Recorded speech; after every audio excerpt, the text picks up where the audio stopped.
What is up, everyone? So recently made a video on Instagram talking about core exercises for athletes and naming a few that is good and giving a bit of a blueprint on how to train your core better as an athlete. I think a lot of people are stuck in this rhetoric of functionality, which doesn't actually exist, and people who say that are just likely parroting what they heard some unathletic guys say. So not to be mean to those people that say it, but you cannot just train your core isometrically with pull-off presses or with planks. At the end of the day, they don't get you very stronger. I've always said that they are really hard to overload sometimes. And at the end of the day, if you have a really strong core, those shouldn't be hard exercises for you.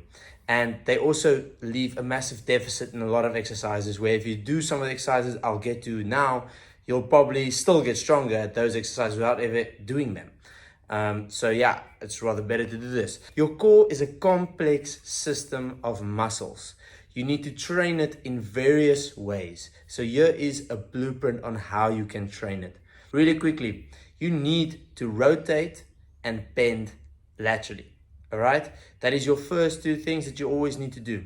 You need movements in your program, likely each week, maybe 1 to 2 times, that cover those bases. The next one would be anything that flexes or extends your spine. So stretching your spine, flexing, extending. A lot of people are really bad at extending their spine. A lot of athletes, it's maybe something that we don't train a lot and we look over.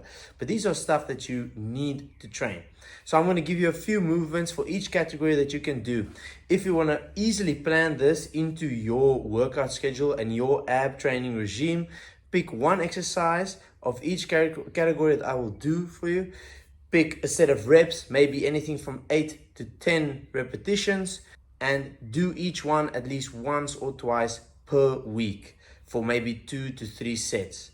Progressively overload it either with weight or more reps, or challenging yourself with either a longer eccentric for flexing and extending your abs. So really flexing and extending the spine and really stretching your abs. The best one that you can do is probably anything from a GHD sit-up is probably the best, but really challenging your range of motion on the way down. I'm just going to name a few here. If you want to start off easy, you can always do anything like knees to elbows on the ground. Here, it's a good target to get your knees to touch your elbows and get your tailbone to lift off the ground. If you don't have a GHD setup, this is something that happens a lot because GHDs aren't really that common in gyms. There's a very easy way of doing it. You just need a bench and a couple of heavy dumbbells, which I will show you now. Real easy. You can do some heavy dumbbells, put your feet underneath. You're pulling your feet into the dumbbells, and you're going to go down and all the way up. If you want to target your hip flexor more, this is really important. I think your training your hip flexor is just as important. So with a setup, you can do a hip flexor setup. All we're going to do, you lock in one foot, grab your leg, put it quite close to your chest, release back, and pull the leg forward and get back up. Maybe it's more of a secondary stimulus to your abs, but this is a great exercise for your hip flexor as well as your abs. You can do anything with the flexing and extending of the spine. It's really important at the beginning, and I've noticed with a lot of clients of mine, they don't have a lot of extension in their spine or not a lot of capacity for it. So it's really important that you do not start off with crazy extension like I just did in that one video. But essentially, any type of setup will train this. Any setup that allows you to get extreme amounts of range of motion. You don't always need to go just for the extension side of it. You can go for the flexion side. So doing a setup, for example, where you try and stay really rounded with your back. So in the video over here, you'll see what I'm doing here. This is really good. A part of this that I really like is trying to fight the eccentric and adding a bit of weight. So doing this with the overhead position is really hard, and it's a great exercise. Trying to keep that flexed back as you go down. Also a great one, try and go for 4 to 5 seconds on the eccentric here. Then you can also just take a barbell and put it in a reserve position. This is really good if you just want to go heavy on abs. What I like about these exercises, one, it's all sit-up variations, and I love the setup. Make the setup great again. People have been bashing the setup for very long, and I don't know if it's just because the fitness industry is one big parrot show where one person here as well ditch the setup, these pile of presses are better, and everyone just yaps it on. But The setup is great, and it's always been great, and it will stay great for a reason, because it's so scalable. There's various ways that you can change it, change the load, and you can overload this exercise in many ways. The setup is great, and that's a few variations that you can choose from already in your pocket, and you can use that as a tool to get you stronger and stretching those abs. For rotating the spine, up here you'll have your first video where you can see me do an exercise that I like to call, it is wood chops, but you can see I'm doing something really strange with my legs over here. I'm putting a ball in between them. The problem with a lot of rotation exercises, the one you see now, is that the legs are a big limiting factor, balance as well, and you don't really get true rotation a lot of times. A lot of times people are moving their hips a lot, and there's not really a lot of disassociation between the upper body and the hips. And to make that actually happen and keep the hips rigid, the best thing to do in your rotation exercises is to squeeze something with your legs. This is a great way to do it, and honestly, this will also make the intensity of your rotation exercises so much more. My other favorite one that you can use is a GHD Russian twist with straight arms.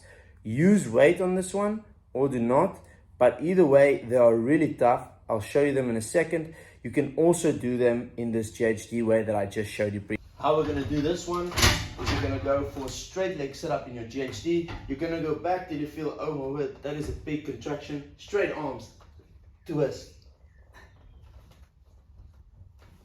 Really play with the different tempos that you can use here. If you're going fast, this is very good for the abs as well. Training those high speeds. You can also go quite slow and add in some weight. But if you've never done intense rotation exercises like these before, I recommend you start slow and build them up. All right, so now we're back to our bending. So a lot of people think this, and this is what core training is so important. You have to train your spine in various ways. It's not just about aesthetics. Obviously, a lot of the exercises will help with that and will build physical abdominal muscles. And that is good. That's great for many reasons. But this next exercise, the side bend, that's gotten a lot of rage, and I don't know why, but this is an amazing thing. Develop your obliques with actual movement. Some people will say, don't do these exercises, do a hold, do a suitcase, carry a hold, or something like that. That makes absolutely no sense. That's like me saying, okay, instead of doing actual push-up or actual bench press, rather do a bench press hold. Why would a hold physically be better for hypertrophy, for getting stronger, than the actual full range movement? Not to mention, this will get you more mobile as well, get your spine stronger in different positions, and it will hypertrophy the actual obliques. So this is a great thing to add in. For this one, the main thing I like to do over here is 2 exercises, side bends on the box. Another one would be anything like a barbell side bend.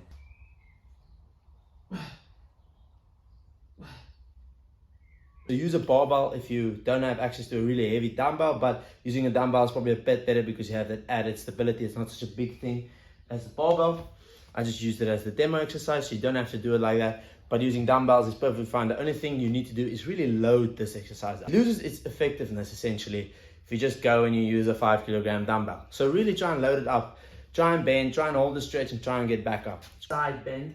I really like this one because you get a real deep stretch, and it's a super easy exercise to teach as well. So real quick, arm goes on the bench. I recommend using a soft bench for this one. Your feet will split, so your foot here, this is my right foot, goes over, and all we're gonna do is gonna dip in. You'll feel a big stretch over here, and you push up.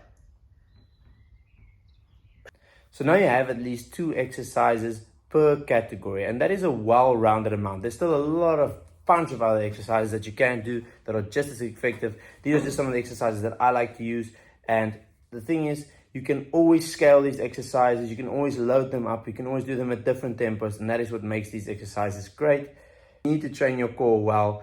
Don't train it just isometrically. That is very short-sighted, and you're going to leave a lot of deficits in your core training, and core training is very important. So now you have all your bases. If you want to do this effectively, like I said previously, choose 1 exercise out of the bunch, out of the categories, from bending, rotating, flexing, and extending.